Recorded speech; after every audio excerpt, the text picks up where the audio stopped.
Global. Start off like, first of all, who are you and what do you do? Well, I'm Mercedes, and what I do is I bring awareness to mental health. Okay. And I started K.O.G.O early in January. I made it official, getting out there, but K.O.G.O stands for Keep On Going Organization. Okay. And you're born and raised in Arlington? Yeah, I am. Okay. Now, mental health and mental awareness, we hear a lot about it, but we really don't know exactly like what exactly mental health is. Like people say, get your mental health together or stuff like that, but like what exactly is that?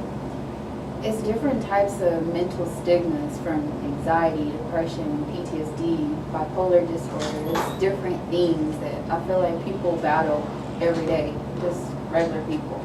Yeah. That they have to get it together. Your Right. job might be affecting your mental health, and that's not good because it's going to break you down even more if you don't have it together. Right. So you gotta. Right. Now, the job, it's funny you mentioned that, like, so many people hate their jobs, like, hate going to work, dread going to work, like, Yeah. going to work just puts them in just a bad mood, Energy. you know what I mean? So, like, what are some ways do you just quit your job, or, like, how do you? You have to find different coping methods, honestly. Like you said, they have different like oils you can use that are like non-THC that help with anxiety and depression, things like that. Okay. Or just writing, or some people see therapists, like your everyday people like Oprah and Charlamagne the God, they all see therapists. You don't gotta see them every week, but monthly, just to mentally check in on where you're at in life. Right. Now, where do you have to be in life to know, like, hey, I need to get my mental health together, like? That is a tough one. I think for me personally, I realize it more like with anxiety. It's something that kind of just hits me on sometimes, and I just overthink things constantly, nonstop. So for me, I know I usually write, or I talk to people, just different things. You'll know when it's a trigger for you and you need to get it together, especially like with depression, when you find yourself like alone and distant, you don't want to do stuff, certain things like that, you'll realize, okay, I need to get it together. Right. Now, like depression is another thing that I don't want to just say like the African American community, like we don't talk about stuff like this, but that's kind of like what it is. We don't talk about feelings, and you know what I'm saying, like we really, feelings for the majority of what I'm trying to say.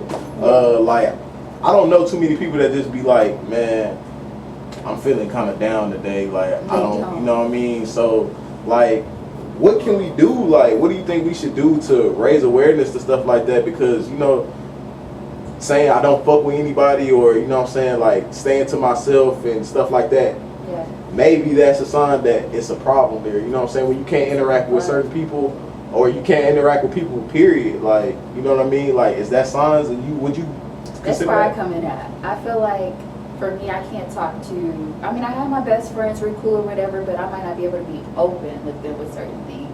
So with my organization, a lot of people reach out to me and they talk about different things, and I'll let them vent and I'll say something back or give them different resources. So that's a good way to start. Okay. Now, K.O.G.O, like you said, you started in January. Like I'm not familiar with anything about mental health. Like I think I have a few issues myself, you know what I'm saying, that I really just, like, my thing is I just keep going. Like I don't really talk about stuff that bothers me or stuff that I go through. I don't really speak on it. I just keep going, you know what I mean? So like, would you consider that like a mental health issue? Or it can become a problem if you just sit there and let it build up versus just talking about certain things that bother you. I feel like it'll help, because like you said, a lot of people just sweep it under the rug and keep on going, but that stuff catches up to you later on. Right, that's a fact. Now, if I have any like questions or anything like that, do you have like groups that maybe I can see you every week or every month, or how does that work? That's something that I'm in the process of working with. One of my partners, she's big on doing like groups and counseling, things like that. So we're working on getting something formed where we can meet with people every week, just talking with them and just seeing where their head's at, and like I said, offering different types of resources. Okay. Now, how can we help? Like, how can we get more exposure on what you got going to, let people know that there is someone out there that wants to help you and you're not in it alone? For one, they can go to my Instagram page. It's Mercedes Deshawn _. People message me there all the time, and then you'll see my organization's page. Or just calling or texting me at 682-802-8884. It's a great way to start with contacting me. Right now I'm working on a women's empowerment brunch so I can speak to the ladies about, mental health. Okay. So, Now, you say you're working on it. Like, when can we expect it? Like, just November 9th. November 9th. Okay, that's November 9th. I you got have flyers. some time. Okay, you got flyers. Yeah, You I can send it to definitely you. get some at the studio or put some here for people. Now, what are the stipulations of the brunch? Like, do we just come? Do we have to sign up, or how does it work? So it's on Eventbrite. They'll have to pay for their tickets. Okay. That just covers like the whole brunch and everything like that. Okay. It's just mainly for the women right now. So once Okay. they get their ticket, that's it. They're booked, they're coming, and I'm so excited to give them so much Now, love. just for the women, that's kind of unfair. Like, we go through stuff too, Yeah. Sometimes we need our back rub, stuff like that. So, when we gonna have something for the fellas? I can put something together for us, fellas. Okay. It's hard to get them out there, though. They don't really want to talk about it. Okay. So it's a little tougher to get through with the men right now. Yeah, I feel you. Now, what are like some key points, we can touch on to just bring awareness to what you got going on? Like, what do you mean? Okay, like, you might have a mental illness, not mental illness, what am I trying to say? It's different stigmas. Yeah, you might have some type of problem if, Let's see, anxiety is mainly when your thoughts are just racing all the time, where like some people with anxiety, they get real nauseous before different things. Depression, you find yourself not wanting to eat or overeating too much. You find yourself staying up hours, just hours and hours, not being able to sleep. These are a few things I can think of. now anxiety, like I hear a lot of people say I have anxiety or my anxiety is acting up. Like, how do you know when you have an Anxiety attack. yeah, or anxiety problem? I'm sorry. So anxiety problems, I can use me for instance. For me, I know when I'm starting to like get real shaky or I'm starting to feel like real agitated too quick. That lets me know, okay, something's a little off. Or like I said, I get nauseous. I'm one of the people that get nauseous before, just for no reason at all, just because my mind is just racing. Yeah. So that's another thing too. Depression and anxiety kind of tie in together. If one is not controlled, it's going to trigger other things to act up, and that's going to affect you mentally. Yeah. Now, what are some tips you can give someone? Like, hey, if you're having an anxiety attack, you should do this. For anxiety attacks, I recommend just breathing slowly, focusing on one object, and just reaching out to somebody close to you, just letting them know, hey, I got this going on. Like, you got to figure out what's the trigger. Yeah. Now, like I said, man, the African American community, we really don't just talk about these things, like, per se. Like, what can we do? Like, how can we spark the how do you think we can make the conversation more of a conversation where people actually, hey, man, I want to talk about the stuff that I'm feeling or I'm not feeling, you know what I'm saying? What's some things you think we can do?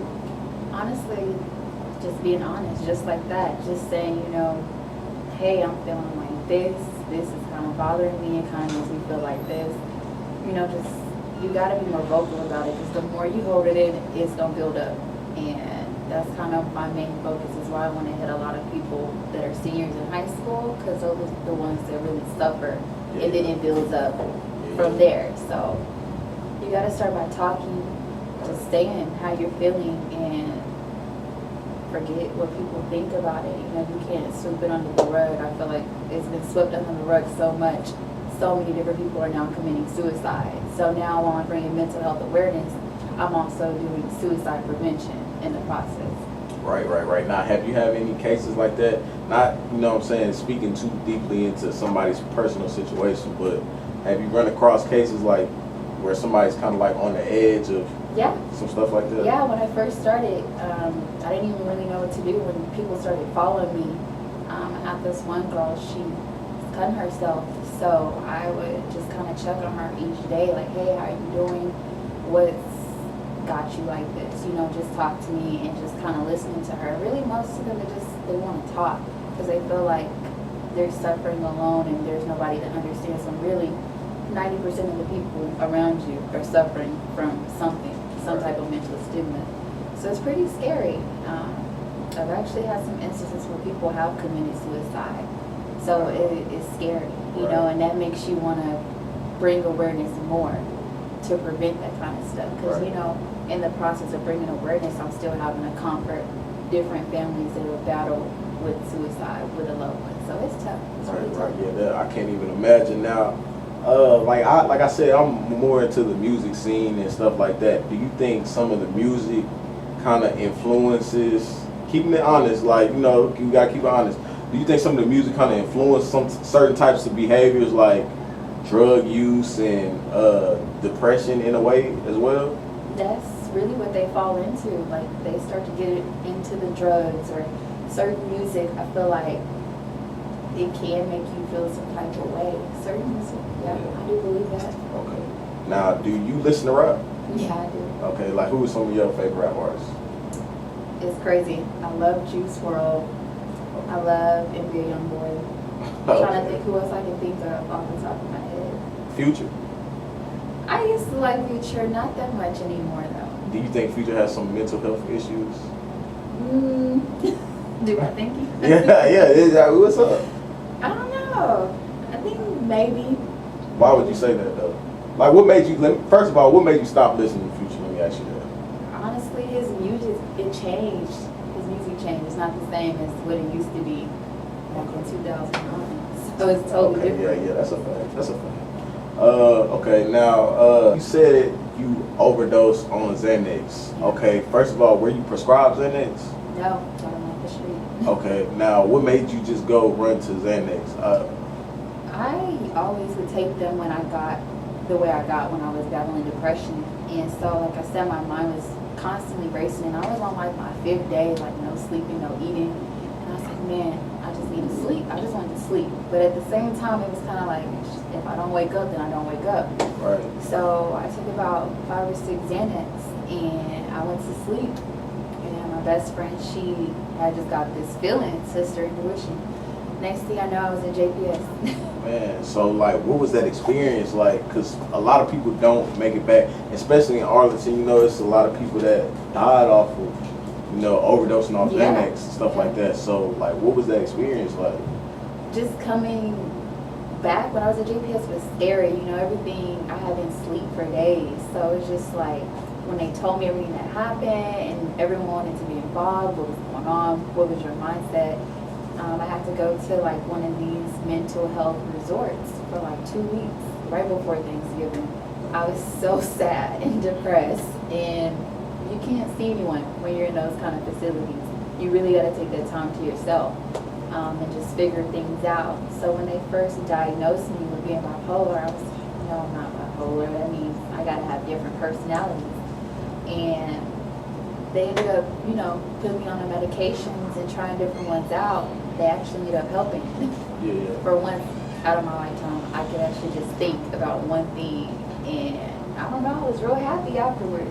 Yeah. You know, so I feel like as long as I took the medication, I didn't want to be that person to rely on medication, but it worked. Yeah. And you know, as long as I take that, it helps with my depression, and if my depression's controlled, my anxiety's controlled. Okay. Now let me ask you, do you think, like, because you know you got this whole war on what's that shit called, like medication, like, do you feel like being prescribed drugs is a good thing, or do you feel like it can, you know, it gets, because that kind of stuff gets tricky, you know? somebody can prescribe you a medicine and you get addicted to it, like you're relying on the medicine Yeah. and not even seeing what, you know, like, okay, not paying attention to your doses of medications, you know what I mean? So where do you think you draw the line between actually needing the medicine or like you don't really need it per se as much, like every day, As but much as they say. yeah. You do. You need to Okay. follow what your psychiatrist is telling you because they're the ones that prescribe it. And for me, I have to be open with mine. I would have to tell him, hey, this one's making me too sleepy. And me coming out the Xanax, I'm like, you're giving me more pills stronger than the Xanax. Right. So I would have to play with them a little bit to balance you out. So do you feel like, number one, get to know your body. Yeah. Number two, monitor your intake. Yeah. I got from what you're saying. And three, if anything changes, voice the change and make sure you stay on top of it. Exactly. Yes. Okay, perfect. Now, we appreciate you for coming out and speaking with us and educating us about mental health. And when is your brunch again? November 9th. And how can we get in contact with you? Mercedes Deshawn _ on Instagram, or you can call or text me at 682-802-8884.